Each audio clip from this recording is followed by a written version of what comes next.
Hello and welcome back to my channel. My name is Abigail Grace, or Abby if you are new, and today's video is going to be reading books from new authors. So authors that I've never read any books by them before. We're going to be reading some of their stuff this week. So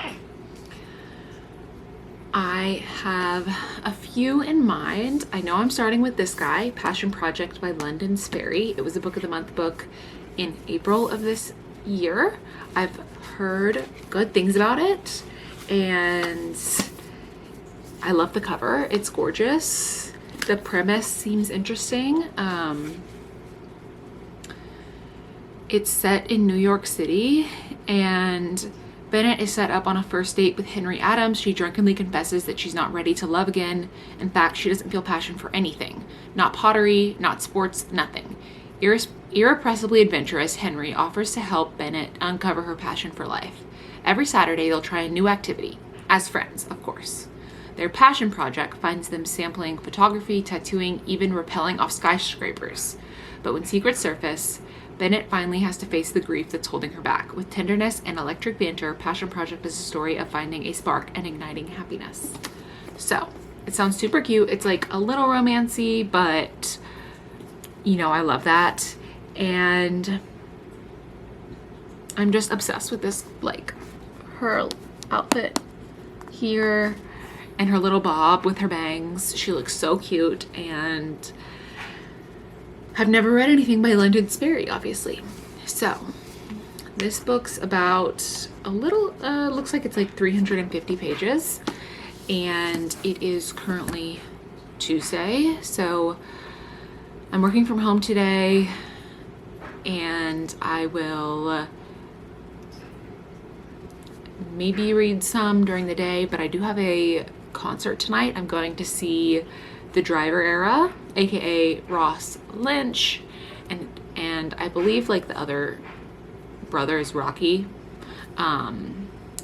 So I have those plans tonight, which I'm very excited about. So we'll see how far I get into this today, but I wanted to kickstart this video and tell you what was up with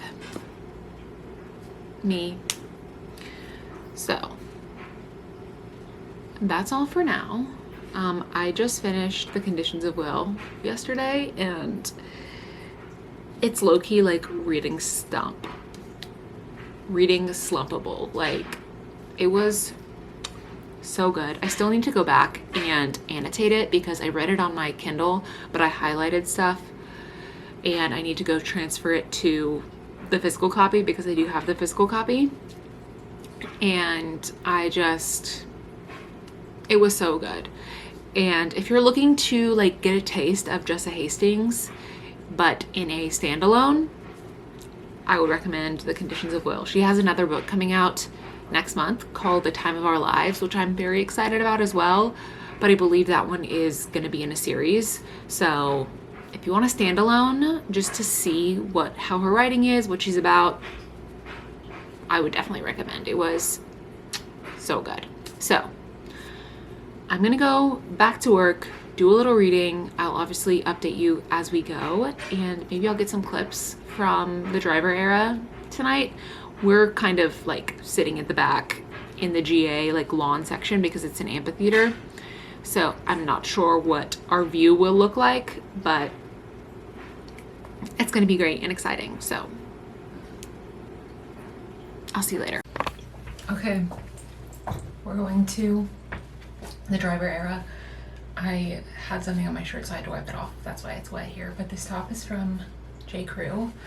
My shorts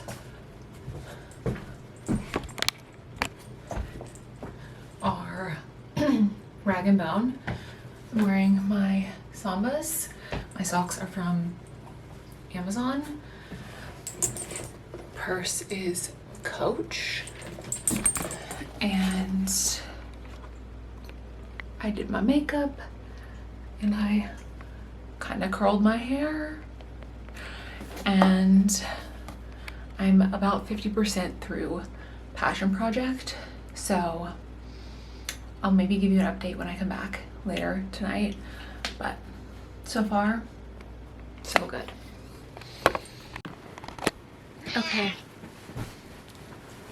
As I mentioned last night before I went to the concert, I'm about halfway through Passion Project.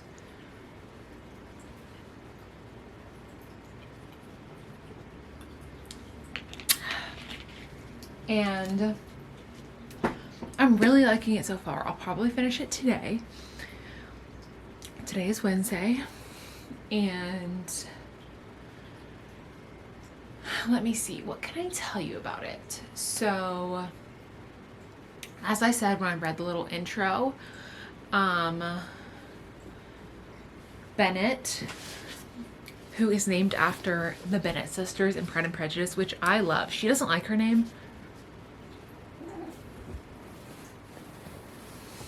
but I love the name Bennett for a girl. And Henry is the guy that she was supposed to go on a date with, but now they're doing this like passion project together.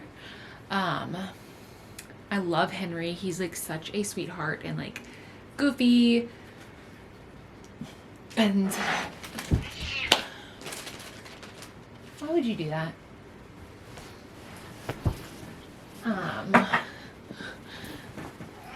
Just, I like him a lot. So they are going on their like passion things once a week. So far they have gone to a tattoo class. They went to a econ class. They volunteered at a dog volunteer event. They did have a little like moment where Bennett thought they were gonna kiss, and it's like, then Henry was like, no, I'm not gonna do that, like you said you wanted to be friends. And then she got really embarrassed. So there was a little of that, but like I said, I'm enjoying it. I am going to sit here. I just got back from work and it is still so hot outside. So I'm going to read this until a little later when the sun starts going down, and hopefully it's at least 5 degrees cooler. It will still be hot, but it'll be a little bit cooler so I can go on a walk. But that's my midway update. So let's get into it. Also, I've been super into cherries. Like, they are my go-to snack and fruit right now. I love them, and they're in season, so get yourself some cherries. I'm gonna eat these while I continue to read. And I have this little sauce bowl that I put my pits and stems into, so.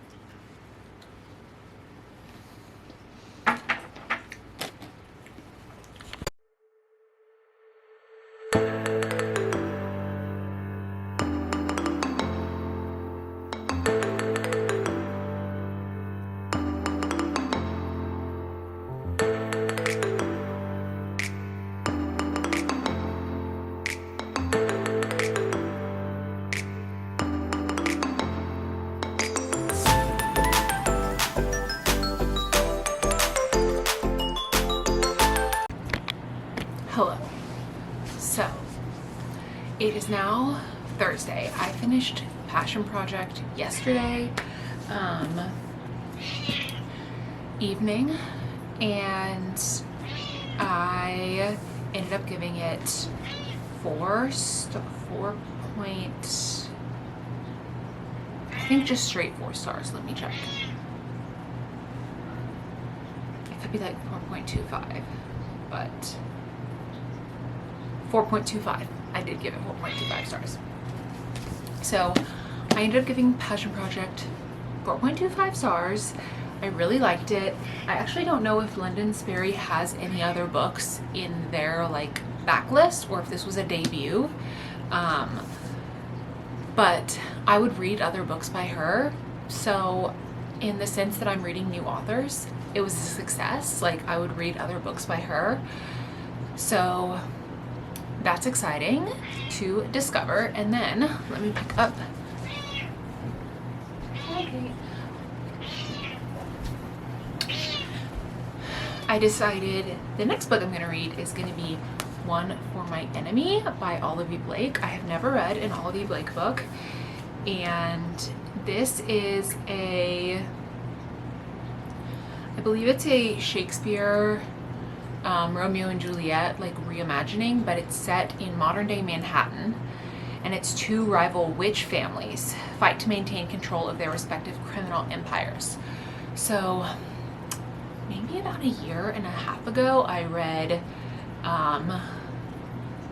These Violent Delights and Our Violent Ends, and also Foul Lady Fortune and Foul Heart Huntsman, which are two separate duologies but set in the same universe, and they are a Shakespeare Romeo and Juliet reimagining, but it's set in the 50s in Hong Kong or the 20s in Hong Kong.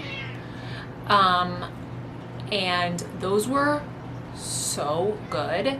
It's technically a fantasy. There's not a lot of magic, but there's like a fantastical element to it. This one, obviously, they're witches, so I'm assuming there's going to be magic and it's going to be fantasy-esque. So I gave those books, the first one I gave 4 stars and the second one I gave 5 stars. I really liked them. And then the Foul Heart duology is not technically a Romeo and Juliet retelling. It just follows a different character, and it was still really good. So I am excited about this one.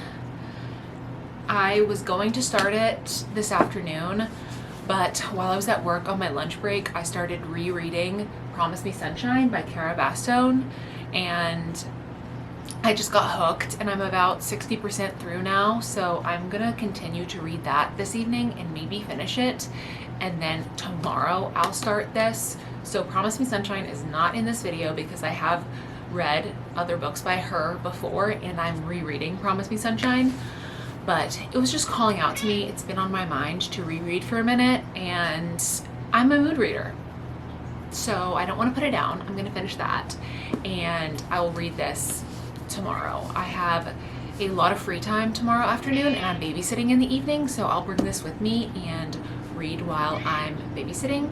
So that's my little update. Just wanted to let you know I have selected the next book, but I'm not going to start it yet. And I'm not sure what the third book I'm going to read in the series is. I have options. I've got options, and I'm really trying to make my way through some of my like more fantasy stuff on my TBR because I have several. So maybe I'll do another fantasy because I do a lot of romance. So I'll see you tomorrow.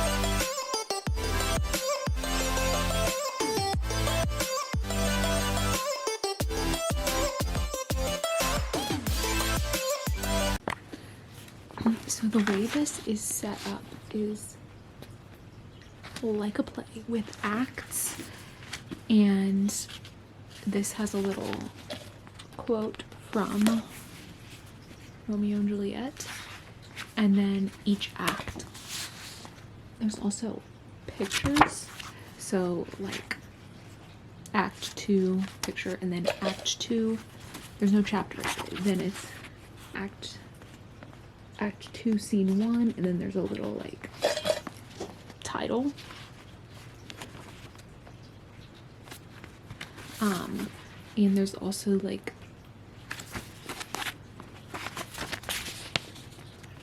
the staging, and then it like does a little description of all the different like stages or settings.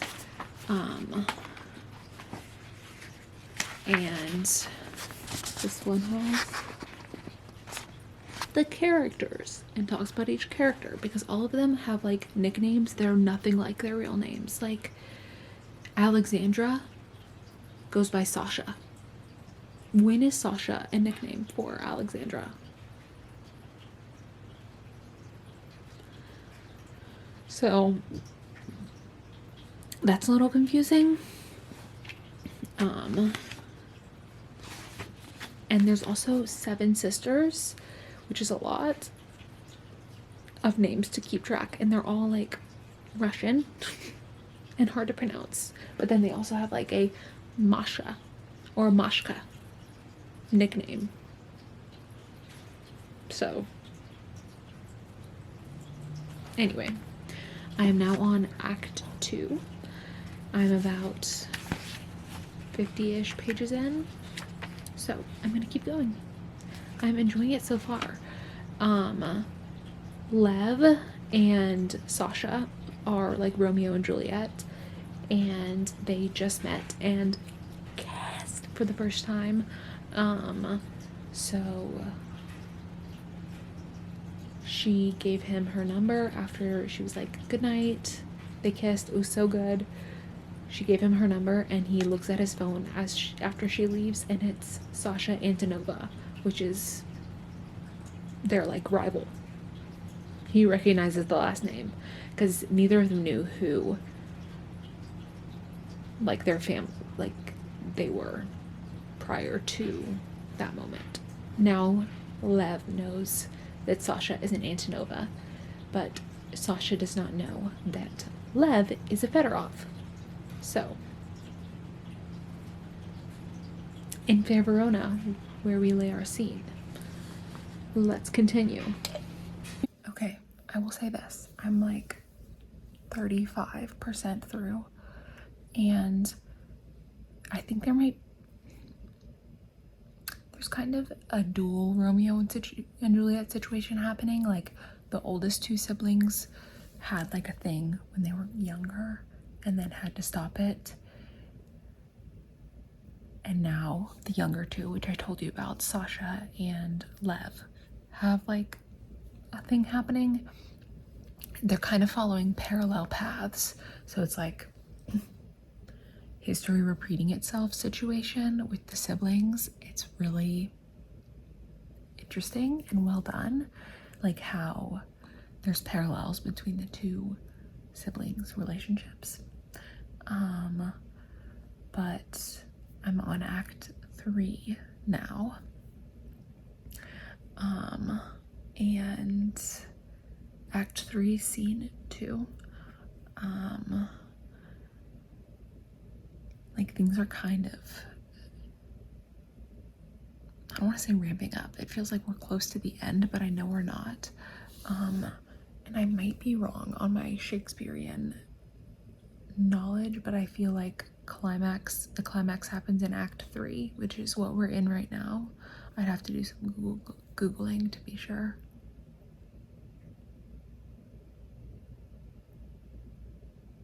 I thought one of the boys woke up. But like the moment of conflict feels like it's approaching soon. That's what I was gonna say with all of that. So I need to be quiet, but I'm gonna keep reading.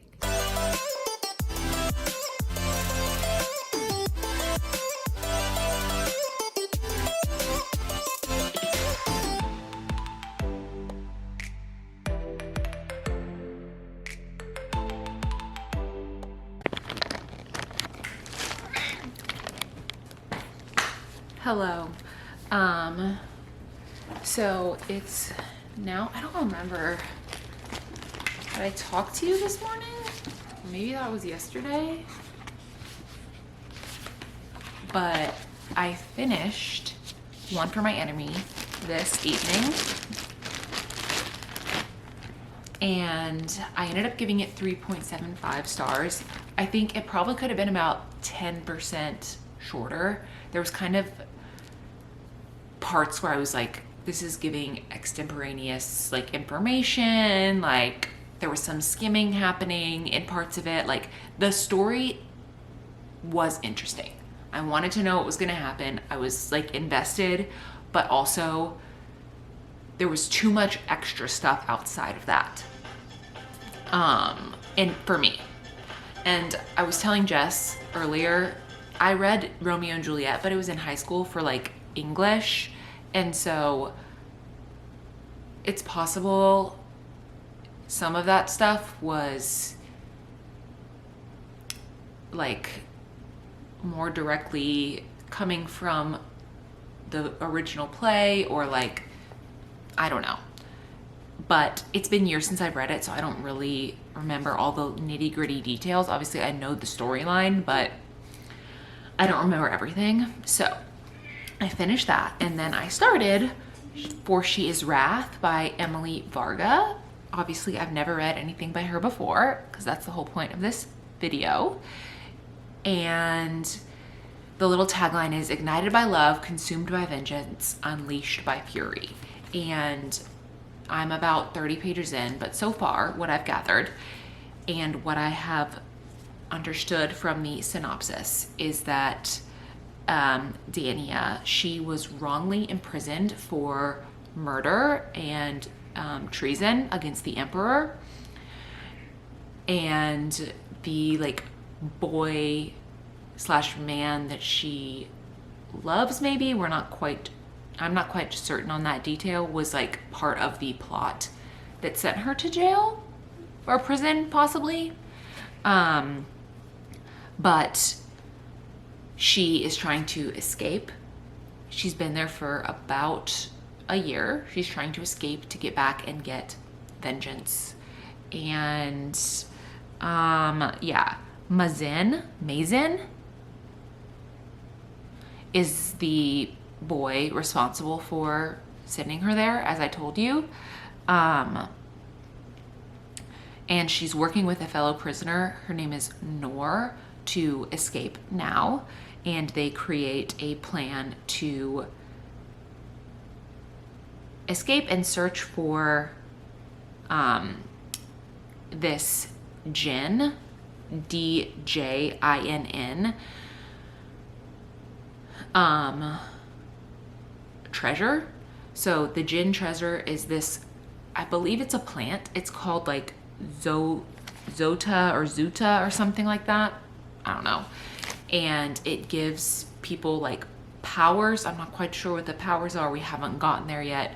But basically it's hidden somewhere, like a stash of it is hidden somewhere, and they want to escape and find it and use it to like exact vengeance for both of them being wrongly imprisoned, and to get revenge against the emperor.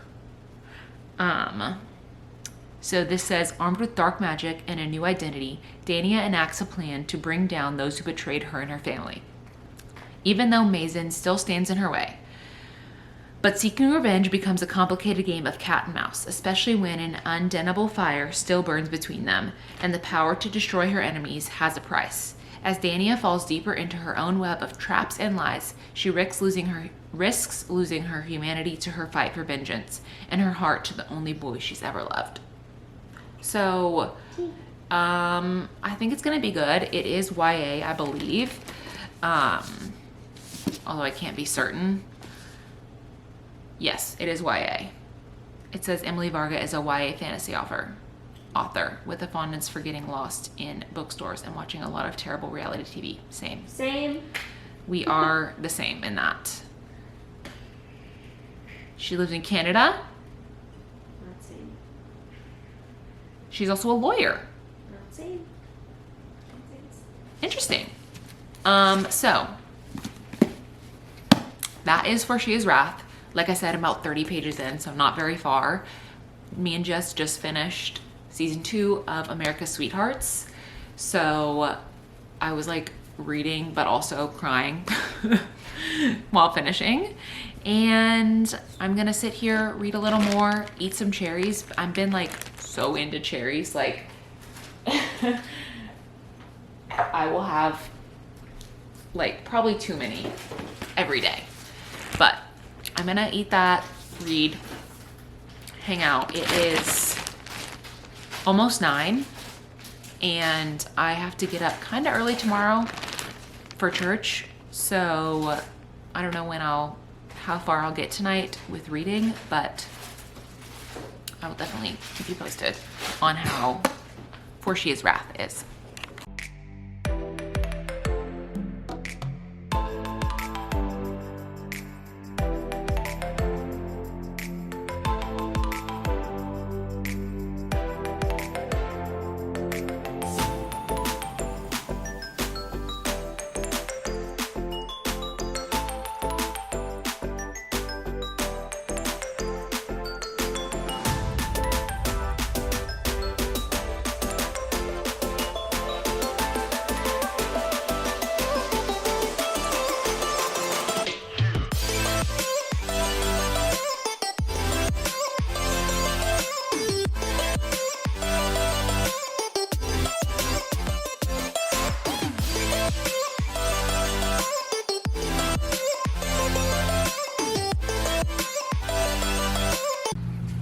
Hello. So it is bedtime. I'm about to wash my face and get ready for bed, but I wanted to give you a little update on For She Is Wrath. I really wanted to finish it today, but I had book club tonight, so I didn't get as much reading as I wanted to done tonight, but I ended the night about 65% through For She Is Wrath.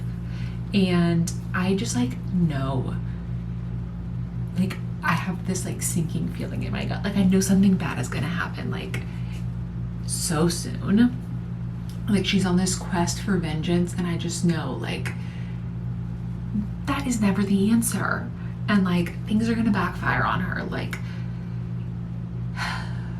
the man she once loved, she's trying to like get revenge on him, and she's like in the process of seducing him to like